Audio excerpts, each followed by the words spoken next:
Now, a lot of times people ask me, what does make a good community manager, a gaming community manager? And the answer is always number one, being part of the community that you care about. So, being immersed inside the game and caring about it deeply on the most honest level possible is the first step that you need to accomplish. There is no magic bullet, there is no magic wand that you can wave and suddenly you are a community manager.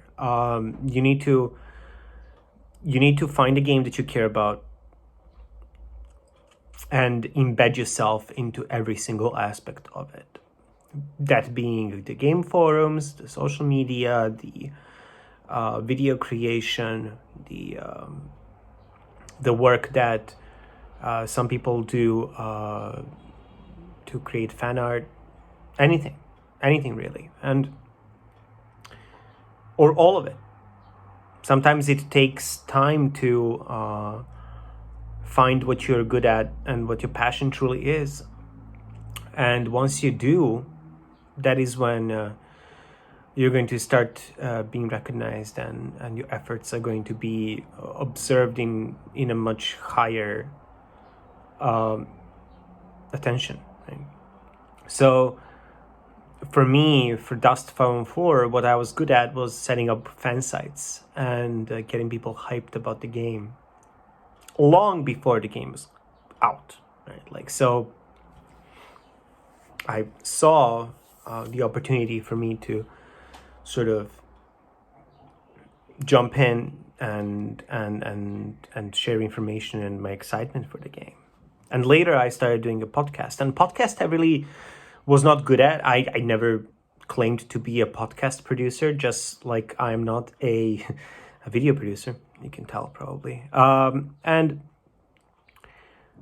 that was an experiment that I really enjoyed as well, together with a friend of mine from Australia. And so I just learned how to publish a podcast and edit it and all of those things. And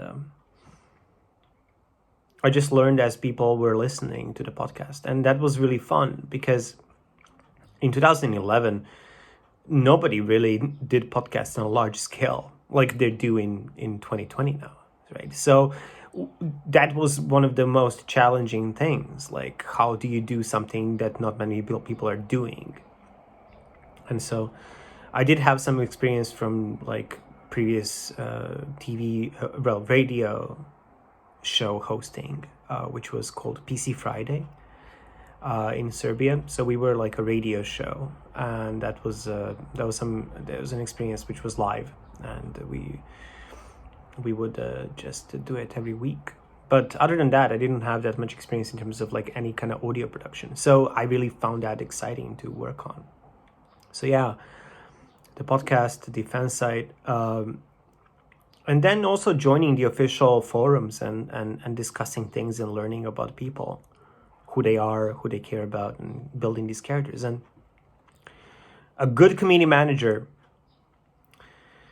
is going to be familiar with the community members, the players that built this game, the players that care about this game. And so as you immerse yourself into the player community, even if it's 10 people, right? Like, sometimes the games are not big. Sometimes there is no millions and millions of people playing the game, especially in the alpha tests and beta tests. And very often you are going to find just a few people that care about this game, but that's what community, building is, right? And so meeting all these people and building their personalities and knowing what they care about and how do they talk and what they see in this game and how do they imagine this game rolling out and being like that. And in the case of Dust 4, it really truly was a fun community, because I would be so immersed into it, especially after joining CCP, that I would know exactly who is the guy that gives good feedback, who is the girl that would give great community spotlights to other people, or who would be this person that would be a massive troll, and you know, like, you would have these characters inside of your community that you would assign these roles to, right? Like, they don't really have roles specifically defined, but everybody knows them as that guy or that girl, and that was really fun. So a good community manager knows their community, right? Like, so they meet them on a personal level, and they can always have an honest conversation. But beyond just, right, like the knowing the players, you need to also know the developer. So like, once you join a studio, you need to spend a lot of time having just conversations with developers, understanding how do they view the game, and what their vision for the game is, and how much they care about it, and what their priorities are. Because very often players don't see that, and you are that bridge, right? Like, so you're the most important person in between the players and the developers, and you need to thread that line very carefully, because you see both sides, and that's something that very often not many people see. And so you can impact the product in the most meaningful way by just knowing what the players want, and at the same time you can impact players' opinions and the way they think by explaining to them how the developers think. And that is also an extremely hard work, and there is a lot of communication and public speaking skills that go into that, depending on how much you meet face to face with your players. But during FanFest, for example, in CCP games, we would very often be able to establish extremely valuable friendships with people that come to FanFest, and then later on continue conversations online. And so it was extremely valuable to have all of these connections and all of these people that do play your game and that are enjoying being part of the community. But then going back to my experience with PUBG Mobile,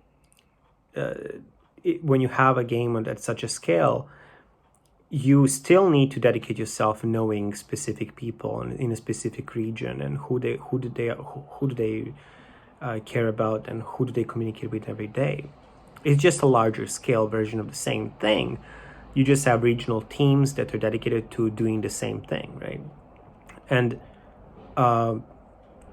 those core community members and those players that actually truly are going to be sticking around for a long time, those numbers can rise up, and your capability of tracking all of that doesn't really go away.